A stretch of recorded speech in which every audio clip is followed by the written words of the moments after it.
존경하는 국민 여러분, 김상희 부의장님, 그리고 선배 동료 의원 여러분, 홍남기 국무총리 직무대행을 비롯한 국무위원 여러분, 서울 중구 성동구을 더불어민주당 박성준 의원입니다.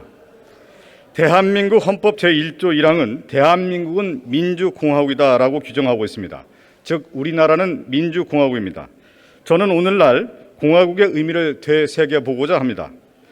동양 정치 사상에서는 천하위공을 말합니다. 천하는 개인의 사사로운 소유물이 아니라 모든 이의 것이다. 천하의 모든 일은 공의 실현을 향해 나아간다는 의미를 담고 있습니다. 서양 정치 사상에서는 더 리퍼블릭, 공화국을 말하는데요. 이 공화국의 어원을 살펴보면 레스 푸블리카입니다. 레스 푸블리카는 공적인 것을 뜻합니다. 그러니까 더 리퍼블릭, 레스 푸블리카는 공적인 것을 향한다, 이런 의미를 담고 있습니다. 동양과 서양 모든 역사 속에서 공적 가치와 공동선, 공공선을 추구해 왔습니다. LH 사태는 공적 영역에서의 사익 추구로 인해 공적 가치가 훼손된 전형적 사례입니다. 공익 정보를 악용해 사익을 추구하는 것은 단순한 일탈의 수준이 아닌 국가 운영의 기본 원칙을 무너뜨리는 행위입니다. 다시 한번 말하면 공화국은 말 그대로 더불어 함께 조화를 이루는 국가를 말하는데, 이 공화국을 이루기 위해 사익이 아닌 공익을 추구해야 합니다. 결국 공익 추구의 공 앞에 사익 추구인 투기가 붙은 형용 모순적 상황, 바로 투기 공화국의 오명을 씻어내야 합니다. 공공선, 공동선, 공익가치 추구라는 국가 운영의 기본 원칙을 되살려 공화국의 본래적 의미로 돌아가야 합니다. 공화국의 회복은 우리가 함께 살아갈 수 있는가, 또 미래 세대에게 어떤 미래를 물려줄 것인가에 대한 지향점이자 답변이 될 수 있을 것입니다. 홍남기 국무총리 직무대행 나와 주시기 바랍니다.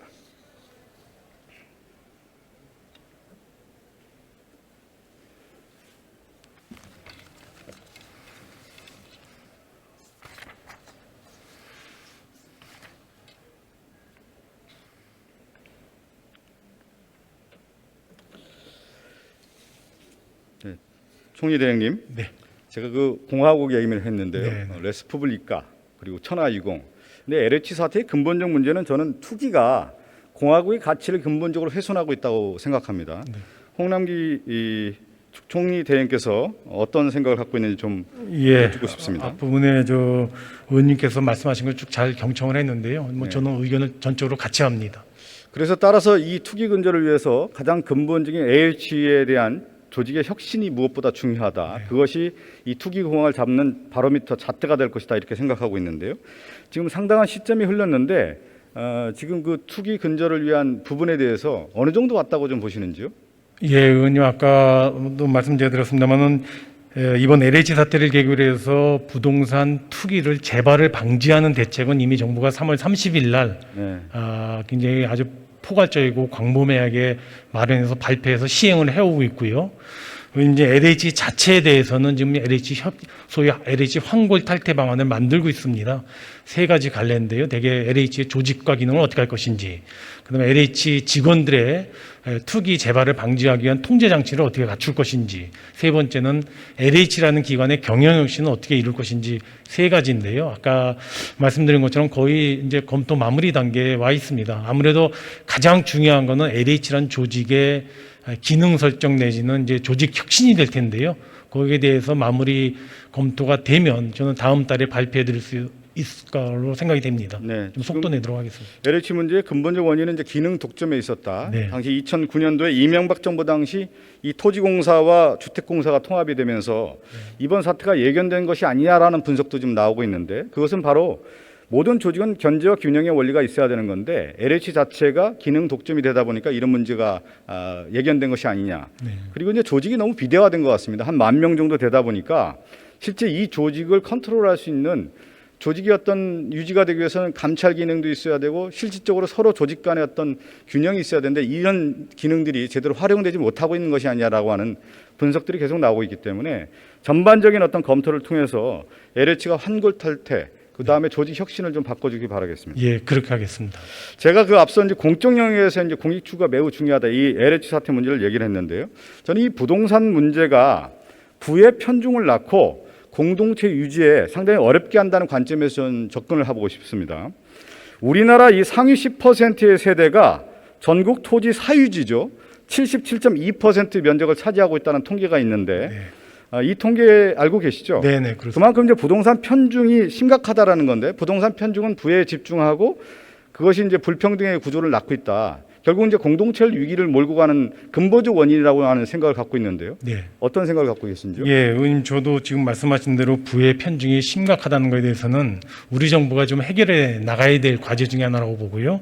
특히 이와 같은 형태로 어떻게 보면은 근로소득하고 이와 같은 부동산 자산에서 떨어지는 어떤 횡재소득하고 비교해 본다면 지금 단순히 부의 편중에 그치는 것이 아니고 우리 사회 공동체를 유지하는 데 굉장히 어려움을 주지 않을까 생각이 듭니다. 네네. 예를 들어서 젊은 청년들의 연봉이 3, 4천만 원인데 옆에서 부동산으로 인해서 3, 4억을 번다면은 누가 근로할 의욕이 생기겠습니까? 그래서 저는 굉장히 심각한 문제라고 저는 생각을 합니다. 그러니까 부동산 편중은 이제 부의 편중이고 집가 상승, 부의 불평등 구조, 또 후세에게 부담이 되고요. 기회 박탈, 사회 통합, 또 지속 가능한 발전을 훼손한다. 역사도 얘기해 주죠. 로마의 라틴 푼지움 같은 경우도 역시 토지가 집중되면서 로마가 이제 붕괴되는 결정적이었고요. 사실은 또 대농장 지주의 어떤 이 남북 전쟁의 기본 원인 중에 하나도 플랜테이션이라고 하는 토지의 집중화. 그리고 우리나라 역사도 마찬가지입니다. 고려 말에 이 토지 겸병에 의한 권문세족에 의한 것들이 결국은 국가를 위기를 초래하지 않았습니까? 이 토지의 문제가 매우 중요한 문제다. 그러니까 헨리 조지라고 하는 학자를 아시죠? 예. 이제 진부와 빈곤이라는 책이 있는데 부의 집중화의 가장 큰 문제, 불평등의 큰 문제는 토지의 문제가 있다라고 하는 이제 분석들이 나와 있는데 저는 이 문제를 매우 중요하게 생각하고 있습니다. 네. 그래서 이 부의 집중화, 이 토지의 문제를 해결하기 위해서는 조세 제도가 매우 중요하다는 생각이 들어요. 그래서 불로소득을 환수하는 부분에 대해서는 우리가 같이 가야 된다. 이거에 대해서는 아마 공통된 의식을 갖고 있다고 생각됩니다. 예. 그렇지만 일반적인 실생활하는 사람들 입장에서는 부동산을 소유하는 것은 부의 가치의 소유이고 미래에 대한 어떤 담보를 있기 때문에 이 조세에 대한 부분에서는 좀 형평성을 맞춰야 되는 것이 아니냐. 따라서 1인 1가구 실소유자에 대해서는 오히려 과도한 조세 부담이 부의 불평등을 낳을 수 있다. 이러한 접근이 저는 필요하다고 봅니다. 어떤 생각을 갖고 계시나요? 예, 그래서 저 정부가 지금 추진하고 있는 부동산 정책의 핵심이 의원님께서 지금 갖고 계신 생각하고 저는 맥을 같이 한다고 보는데요. 다주택자라든가 여러 가지 주택을 통해서 불로소득을 좀 많이 얻게 되는 그런 소득에 대해서는 과세를 통해서 좀 정상화하는 과정을 걷고요. 지금 1인 무주택자라든가 1인 주택자에 대해서는 일가구 주택자에 대해서는 네. 정부로서도 가능한 한 그분들에게 여러 가지 감면 혜택이라든가 인센티브 혜택을 주어서 조세 제도를 통해서도 조세 형평등이 하지만은 그와 같은 부동산 시장의 왜곡도 좀 완화할 수 있는 그런 조치를 하고 있다는 말씀을 드립니다. 그러니까 토지의 집중은 조세 문제로 우리가 해결할 수 있는 거고요. 그 불평등 문제를 조세 제도를 통해서 우리가 해결할 수 있다라는 것이 역사가 남겨준 지혜 아니겠습니까? 그렇습니다. 이 부분을 좀 명확하게 인식해 주시 바라겠고요.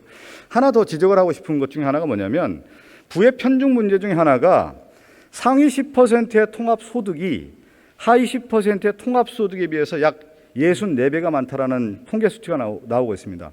이 불평등 문제가 매우 큰 문제인 것이죠. 이 통계 수치도 알고 계십니까? 예, 예. 근데 아마 이 통합소득의 평균치가 그렇지 실제는 더 클 수 있다 이렇게 좀 생각이 되는데 따라서 오늘날 보면 사회통합적 조세제도가 필요하다는 주장들이 많이 나오고 있습니다. 토마 피게티 잘 알고 계시죠? 네. 지금 우리나라 이제 전 세계적으로 자본주의가 고도화되니까 경제 수익률보다 자본 수익률이 월등하게 높다. 그렇다 보니까 불평등이 심화가 됐다. 이거에 대해서 누진적 자본세를 도입해야 된다는 세계적인 어떤 여론이 지금 나오고 있고요. 조지프 스티글리츠 역시도 조세 정책을 통해서 불평등을 줄일 수 있다는 얘기들이 계속 나오고 있습니다. 그래서 저는 이번에 4.7 보궐선거도 마찬가지고 제가 토지의 얘기를 하고 조세 제도를 얘기하는 것처럼 불평등 제도를 개혁하기 위해서는 조세 제도가 필요하다. 그것은 뭐냐면 사회통합적 조세 제도를 통해서 우리가 불평등 구조를 완화시킬 수 있는 것이다. 이 부분을 좀 저는 장기적 과제로서 국가가 정부가 해야 되는 일 아니냐 이렇게 주장하고 싶습니다. 예, 의원님 지금 조세제도에도 지금 의원님 말씀하시는 소위 사회통합적 조세제도 성격을 상당 부분 많이 거의 저는 내재돼 있다고 봅니다. 지금 뭐 조세제도에 궁극적인 목적 자체도 들어가 있고요. 그래서 그러한 내용들을 좀 더 강화하는 방향으로 아이디어라든가 제도 설계가 좀 필요하지 않을까 싶습니다. 네, 제가 이제 부의 편중 구조, 이 재분배 문제를 제가 계속 얘기한 이유 중에 하나 뭐냐면 공동체, 이 공화국의 기본 가치가 공익 추구인데 이러한 공익적 가치의 추구의 가장 저해 요소가 바로 이런 불평등의 문제이고 오히려 그 조세 불평등에서 나오는 문제다. 이것을 균형을 잡아주는 것이 조세제도, 사회통합적 조세제도라는 면에서 장기적 과제로 좀 생각해 주시고 준비해 주시기 바라겠습니다. 예, 유념하겠습니다. 감사합니다. 들어가 주시고요.